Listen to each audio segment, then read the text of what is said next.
এই ভিডিওতে দেখার চেষ্টা করব কীভাবে ইউএসডি মেথডে কলাম ডিজাইন করতে হয়। তাহলে প্রথম একটা এক্সাম্পল দেখি কলাম ডিজাইনের। এখানে বলছে ডিজাইনে স্কোয়ার টাইট কলাম। এখন এখানে কি বলছে যে স্কোয়ার টাইট কলাম আমাকে কী বলছে, ডিজাইন করতে বলছে। সাধারণত 3 ধরনের কলাম হয়, একটা স্পাইরাল, একটা স্কোয়ার টাইট বা রেক্টেঙ্গুলার, আর একটা হলো ট্রায়াঙ্গুলার। অন্য ধরনেরও হয়, কিন্তু এই 3টা বেশি ইউজ হয়। তাহলে প্রথমে লক্ষ্য রাখতে হবে কোশ্চেনের মধ্যে যে আসলে কোন কলামটা আমাদেরকে এখানে ডিজাইন করতে বলছে। এখানে টাইট কলাম বা রেক্টেঙ্গুলার কলাম ডিজাইন করতে বলছে। পরে কি দিছে, to support an axial load dead load দিয়ে দিছে। তার মানে ডেড লোড দেওয়া হচ্ছে 130K, তারপর লাইভ লোড দিয়ে দিছে 180K।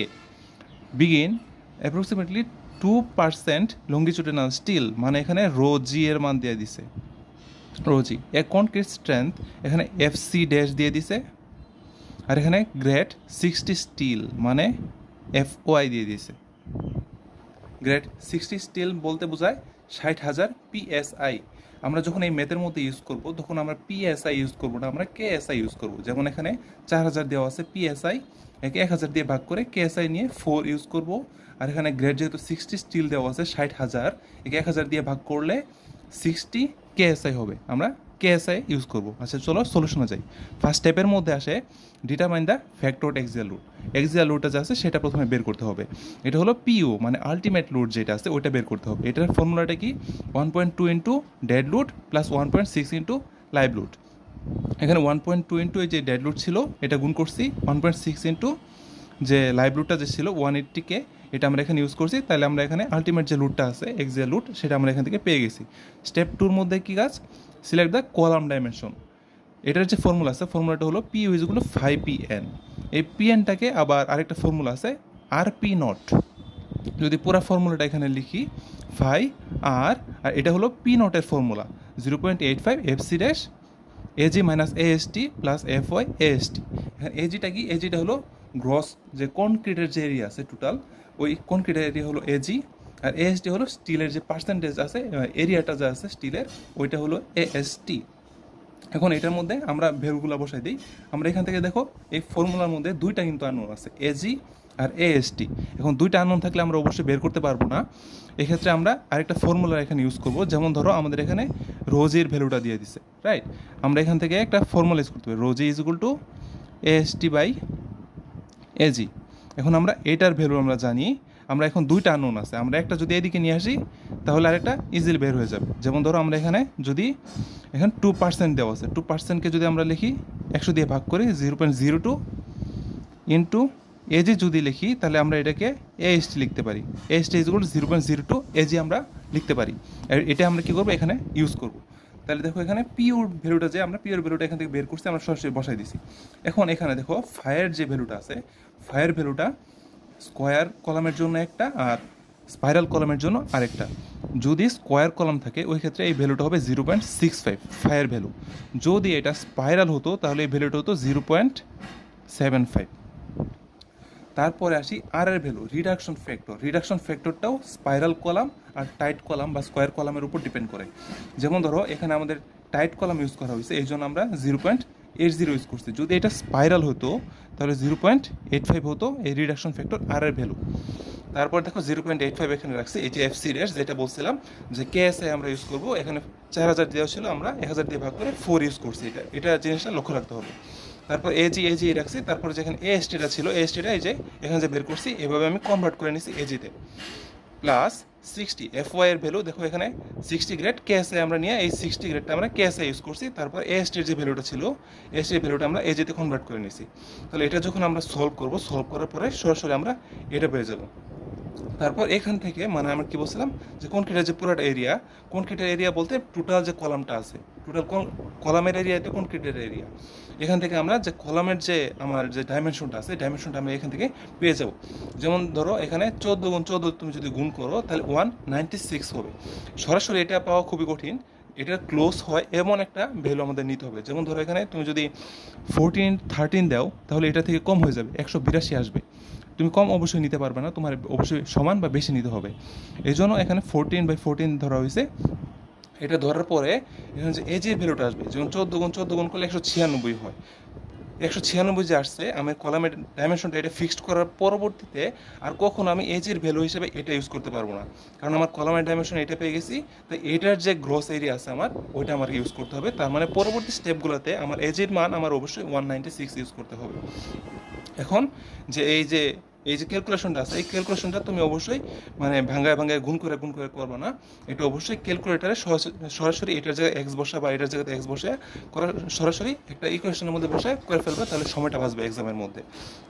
আচ্ছা, তারপরে স্টেপ 3-তে আসি, সিলেটের লঙ্গিচুডিনাল স্টিল। এখন স্টিলের যে এরিয়াটা আছে ওইটা আমার বের করতে হবে। আমার কলামের এরিয়া বের করে ফেলছি, এখন আমার স্টিলের এরিয়া বের করতে হবে, এএসটি ভ্যালু বের করতে হবে। এখন আমি এজের ভ্যালু পেয়ে গেছি 196। আমি কি করব, আবার এই ভ্যালুটা আবার এই ফর্মুলাতেই আবার বসাই দিব। আবার তোমরা বলতে পারো যে আমার রোজি ইজ ইকুয়াল টু এএসটি বা এজে আমি এখানে বসাই দিব। এখানে বসাই দিলে তো সহজে আমার এই এএসটি ভ্যালুটা বের হয়ে যেতেছে, কিন্তু এটা করবো না। সবচেয়ে বেশি অথেন্টিক হলো মানে এই জায়গায় যদি তুমি ভ্যালুটা বসাও, এখান থেকে যে মানটা বের হবে এটা হলো সবচেয়ে বেশি গ্রহণযোগ্য। বুঝতে পারছো? তাই আবার এই ফর্মুলাটা লিখে এটার মধ্যে সরাসরি ভ্যালুটা বসাই দেবে। দেখো, এই যে যখন আমি এজের ভ্যালুটা বসেছি 196 বসেছি, 188.4 বসাই নাই, 196 বসেছি। তারপর এখান থেকে আমি এসটির ভ্যালুটা আমরা এখান থেকে পেয়ে গেছি। এখন এখানে এএসটির যে এরিয়াটা বের হয়েছে স্টিলের, এখন এক্ষেত্রে তুমি কয়েক ধরনের বার ইউজ করতে পারো, যেটা তোমার আর কি বেশি ইকোনমিক্যাল, সেটা তোমাকে সিলেক্ট করতে হবে। যেমন ধরো আমি এখানে 7 নাম্বার বার ইউজ করছি, 6টা বার ইউজ করছি। এখন আমি কীভাবে বুঝবো যে আমি এখানে কয়টা বার ইউজ করব আর কত নাম্বার বার আমি এখানে ইউজ করব? যেমন ধরো 7 নাম্বার যে বারটা আছে, 7 নাম্বার বারের এরিয়া কত? 0.60। 0.60 দিয়ে যদি তুমি 3.31কে ভাগ করো, তাহলে দেখবা প্রায় 6টার মতো আসতেছে। মানে ধরো এটা ভ্যালু 5 পয়েন্ট যদি সামথিং আসে, 5 পয়েন্ট যদি 1ও আসে, তাহলে তোমার পরবর্তী যে নাম্বারটা আছে 6, সেই নাম্বারটা তোমার এখানে ইউজ করতে হবে। ঠিক আছে? তাহলে দেখো 7টা বার আমি 0.60 দিয়ে যদি এটাকে ভাগ করি, তাহলে 6টা বার আসতেছে। 6টা বার আমি এখানে ইউজ করলাম। এখন কথা হলো, ঠিক সেমভাবে আমি এখানে যেমন 14 গুণ 14 196 ইউজ করছিলাম, এটার ক্ষেত্রেও ঠিক সেমভাবে এই এরিয়াটা আমার এখানে ইউজ করতে হবে। যেমন ধরো 6টার সাথে তুমি যদি এখানে 7 নাম্বার বারের যে এরিয়া 0.60 গুণ করো, তাহলে সেই ভ্যালুটা আসবে 3.6। তার মানে তুমি যদি এখানে 7 নাম্বার বার ইউজ করো, তাহলে পরবর্তী ক্যালকুলেশনে এএসটির ভ্যালু তোমাকে 3.6 ইউজ করতে হবে। আর তুমি এখানে আরও ইকোনমিক্যাল তুমি যদি চিন্তা করো, এটা থেকে আরও ইকোনমিক্যাল একটা বুদ্ধি আছে, সেটা হলো তুমি যদি এখানে 6 নাম্বার বার ইউজ করো, যেমন 3.31, এক্ষেত্রে তুমি যদি 0.44 দিয়ে ভাগ করো, 0.44 হলো 6 নাম্বার বারের এরিয়া, 0.44 দিয়ে যদি ভাগ করো, তাহলে দেখবো এখানে 8টা বার আসতেছে।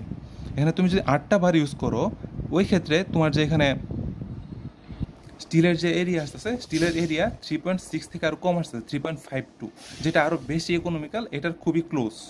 তুমি চাইলে এই 7 নাম্বার বার ইউজ না করে সরাসরি 6 নাম্বার বারও এখানে ইউজ করতে পারো।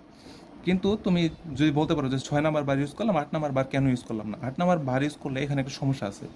যেমন ধরো তুমি যদি এটাকে 8 নাম্বার বারের এরিয়া মানে 0.79 দিয়ে যদি তুমি ভাগ করো, তাহলে দেখবে যে 5টা বার আসতেছে, 5টা বার আসতেছে 8 নাম্বার বারের জন্য। ঠিক আছে?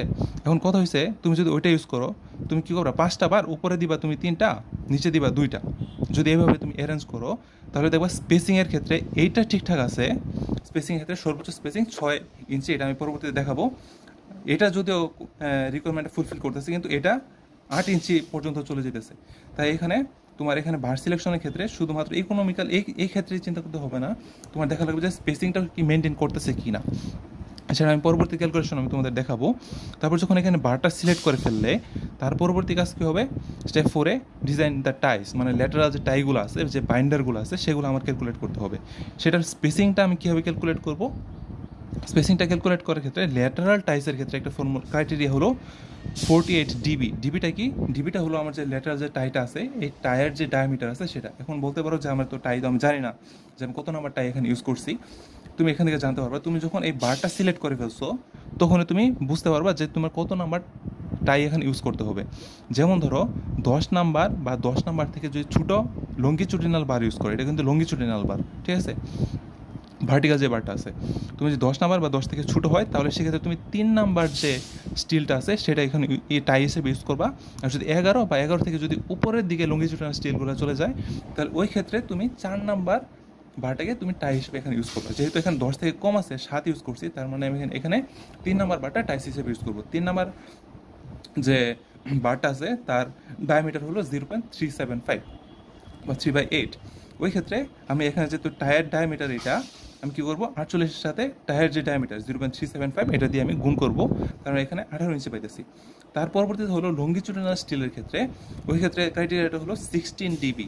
এখানে ডিবিটিটা হলো আমার লঙ্গিচুডিনাল যে স্টিলটা আমি এখানে ইউজ করতেছি সেটার ডায়ামিটার। যেমন এখানে আমি 7 নাম্বার ইউজ করছি, 7 নাম্বার স্টিলের ডায়ামিটার হলো 0.875। তাই এখানে আমি 0.875 ইউজ করছি। তুমি যদি এখানে 6 নাম্বার বার ইউজ করো সেক্ষেত্রে হবে 0.750।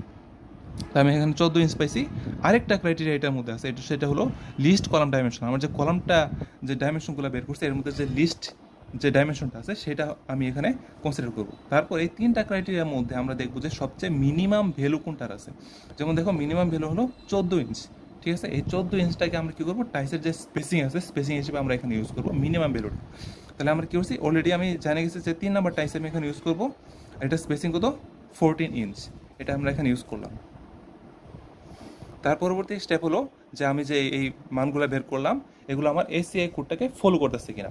তার মানে দেখো প্রথমে দেখি লঙ্গিচুডিনাল বার ক্লিয়ার স্পেসিং, যেটা একটু আগে বললাম যে আমার শুধুমাত্র ইকোনমিক্যাল দিকটা চিন্তা করলে হবে না, আমার স্পেসিংটা মেনটেন করতেছি কিনা সেটা আমাদের এখানে লক্ষ্য রাখতে হবে। যেমন ধরো এইটার মধ্যে আমি 7 নাম্বার বার ইউজ করছি 6টা বার। দেখো আমি যদি এই ফিগারটা সহ দেখাই, 6টা বার আমি কী করছি, উপরে 3টা নিচে 3টা হিসেবে অ্যারেঞ্জ করছি আমি, ঠিক আছে। এখন তোমার যদি 6টা বার 6 নাম্বার বার ইউজ করতা ওই ক্ষেত্রে তোমার 4টা করে হতো, 8টা বার। তো উপরে 4টা ইউজ করতে নিচে 4টা ইউজ করতে, এভাবে তুমি অ্যারেঞ্জ করতে পারতা, ঠিক আছে। এখন দেখো আমি যে 6টা বা 4টা বার ইউজ করতেছি সেটা আমার স্পেসিংটা মেনটেন করতেছি কিনা। যেমন ধরো স্পেসিংটা যদি বের করি 14, এই 14টা কি, এই 14টা হলো আমার যে কলামের যে ডাইমেনশনটা বের করছি সেই ডাইমেনশনে 14 হলো এটা মাইনাস 1.5। 1.5টা আসলে কি, 1.5টা হলো যে কনক্রিটের যে আউটার সারফেস আছে এটা থেকে আমার যে টাইস আছে ভিতরের দিকে যদি আমি যাই তাহলে এইটুকু হলো আমার ক্লিয়ার স্পেসিং হিসেবে বা ক্লিয়ার কভার হিসেবে 1.5 ইঞ্চি পর্যন্ত রাখা হয়। মাটির উপর যদি থাকে 1.5 ইঞ্চি ক্লিয়ার কভার, আর যদি মাটির নিচে থাকে যেমন শর্ট কলাম গ্রেড বিমের ক্ষেত্রে 2.5 ইঞ্চি ক্লিয়ার কভার রাখা হয়। এখানে যেহেতু এটা উপরের কলাম ডিজাইন করতেছি এখানে 1.5 ইঞ্চি ক্লিয়ার কভার আমরা এখানে দিছি। আর 2 কোডটা 2 হলো এদিকে একটা ক্লিয়ার কভার আছে, এদিকে একটা ক্লিয়ার কভার আছে, তার মানে দুই সাইডে 2টা ক্লিয়ার কভার, এই জন্য 2 দিয়ে এখানে গুণ করা হয়েছে মাইনাস 0.375। এটা হলো 3 নাম্বার যে টাইস। দেখো আমি ক্লিয়ার কভারটা যখন বাদ দেই তখন আরেকটা কি আছে, এখানে আমার টাইস আছে, টাইস হলো 3 নাম্বার বার, রাইট। এই জন্য 0.375, আর এদিকে একটা টাই আছে এদিকে একটা টাই আছে, মানে 2 দিয়ে আমি এখানে গুণ করলাম। মাইনাস আমার কি হলো, এই পরবর্তী যে স্টিলগুলো আছে আমি এক সাইডে কয়টা ইউজ করছি, উপরের দিকে 3টা ইউজ করছি। আমার মেন কথা হলো আমার যে স্পেসিংটা আছে স্পেসিংটা বের করা, ঠিক আছে। আমি যদি স্পেসিংটা বের করতে চাই তাহলে আমি যদি এইগুলা বাদ দিয়ে দিই তাহলে মাঝখানে কতটুকু স্পেসিং আছে সেটা আমরা পেয়ে যাবো। এখানে কী করলাম, 0.875 মানে 7 নাম্বার বার আমরা এখানে ইউজ করছি, যদি 6 নাম্বার বার ইউজ করতে 0.750 এখানে হতো। আর 3টা কি, 3টা হলো উপরে যে দেখো একসাথে কয়টা আছে, 1 2 3, 3টা আছে এই জন্য 3 দিয়ে গুণ করছি। যদি 6 নাম্বার বার ইউজ করতে তাহলে 8টা হতো, 4টা আর কি, তাহলে এখানে 4 দিয়ে গুণ করতে। এখানে 2 দিয়ে ভাগ করলাম কেন, স্পেসিং আছে কয়টা দেখো, 3টা বারের মধ্যে 2টা স্পেসিং আছে এই জন্য 2 দিয়ে ভাগ করছি। যদি 6 নাম্বার বার ইউজ করতা সেক্ষেত্রে 4টা স্টিল হইতো উপরের দিকে, মানে ফাঁকা জায়গা থাকতো আমার কয়টা, 3টা, ওই ক্ষেত্রে তুমি এখানে 3 দিয়ে ভাগ করতা। যখন এই ক্যালকুলেশনটা করলা দেখবা 3.815 ইঞ্চ আসতেছে, যেটা 6 ইঞ্চি থেকে কম। মিনিমাম ক্ষেত্রে আমার যে লঙ্গিচুডিনাল যে স্টিলটা আছে এই স্টিলের 1.5 টাইমস পর্যন্ত মানে মিনিমাম ক্ষেত্রে স্পেসিং রাখা যায়, আর সর্বোচ্চ 6 ইঞ্চ পর্যন্ত রাখা যায়। ওই ক্ষেত্রে এই ক্রাইটেরিয়াটা আসলে ফুলফিল করতেছে। যেটা বলছিলাম যে তুমি এখানে 7 নম্বরের জায়গায় যদি 8 নম্বর বার ইউজ করো সেটা আসলে পারবা কিনা। তুমি যদি এখানে তুমি নিজে ট্রাই করে দেখতে পারো, এখানে 8 নম্বর বার দিলা, 8 নম্বর বার দেওয়ার পরে 8 নম্বর বারের এখানে ডায়ামিটার হবে 1, আর তুমি যদি মানে ওই ক্ষেত্রে তোমার 2বার স্পেসিং বের করতে হবে। একবার উপরে তোমার 3টা আসবে, নিচে আসবে 2টা, ধরো মাঝখানেটা আমি এখানে দিলাম না। তোমার উপরেরটার জন্য ঠিক সেমভাবে ক্যালকুলেশন করতে হবে, কিন্তু তুমি যখন নিচেরটা স্পেসিং বের করবা আলাদা করে বের করতে হবে আর কি। কারণ ওইটার মধ্যে তো একটার মধ্যে 3টা আছে আর একটার মধ্যে 2টা আছে। তুমি 3টার ক্ষেত্রে দেখবা স্পেসিংটা ঠিকঠাক মতো ফলো করতেছে, 6 ইঞ্চি থেকে কমার্স আছে। কিন্তু তুমি যখন নিচের 2টা বারের জন্য ক্যালকুলেশন করবা তখন দেখবা স্পেসিংটা 6 ইঞ্চি থেকে বেশি হইতেছে, 8 পয়েন্ট সামথিং আসবে। তাহলে সেটা ওই এসিআই কোডের যে রিকোয়ারমেন্ট আছে সেটা ফুলফিল করবে না। তাই এখানে 6 বা 7 নম্বর বার ইউজ করতে পারো, 6 নম্বর বার বেশি ইকোনমিক্যাল, ঠিক আছে। তারপরে আরেকটা ক্রাইটেরিয়া হলো স্টিলের পার্সেন্টেজ। স্টিলের পার্সেন্টেজটা 0.01 থেকে 0.08 এর মধ্যে থাকে। এটার ফর্মুলাটি কি একটু আগে দেখলাম, রোজ is equal AST by AG। এখন এএসটির যে আমরা যে ভ্যালুটা পাইলাম ওই ভ্যালুটা বাই যে এজির যে ভ্যালু 196, 14 × 14, এটা যদি ভাগ করো তাহলে দেখবা 0.0184, যেটা 0.01 থেকে 0.08 মধ্যে, তার মানে এটা ওকে। তারপর দেখতে হবে নাম্বার অফ বার। আমরা number of bar 7 number bar 6টা ইউজ করছি, ঠিক না? এখানে বারের কিছু ক্রাইটেরিয়া আছে, যেমন ধরো যদি স্পাইরাল হয়, স্পাইরাল কলাম যদি আমরা ইউজ করি তাহলে মিনিমাম ক্ষেত্রে 6টা বার ইউজ করা লাগবে। যদি রেক্টেঙ্গুলার হয় তাহলে মিনিমাম ক্ষেত্রে 4টা বার ইউজ করা লাগবে। আর যদি ট্রায়াঙ্গুলার কলাম হয় সেক্ষেত্রে মিনিমাম ক্ষেত্রে 3টা বার ইউজ করতেই হবে তোমাকে। এই জন্য কী করতে হবে, আমাদের যে বারটা যে আমরা সিলেক্ট করলাম সেক্ষেত্রে লক্ষ্য রাখতে হবে যে আমরা এই মিনিমাম রিকোয়ারমেন্টটা ফলো করতেছি কিনা। তার মানে আমরা 6টা ইউজ করছি, 4 থেকে বেশি, তার মানে এটা ওকে আছে। তারপরে মিনিমাম টাই সাইজ 3 নাম্বার বার ইউজ করছি 7 নাম্বার বারের জন্য, মানে 10 থেকে কম আছে, এই জন্য আমরা 3 নাম্বার টাইস ইউজ করছি, এটাও ঠিক আছে। স্পেসিং অফ টাইস আমরা স্পেসিং যেটা ছিল ওইটা আমাদের এখানে ঠিক আছে। আর এটা তো তোমরা যখন সব ক্যালকুলেশন করলা তখন এটা ভালো করে ড্রয়িং করে এখানে দেখাতে হবে। Thank you.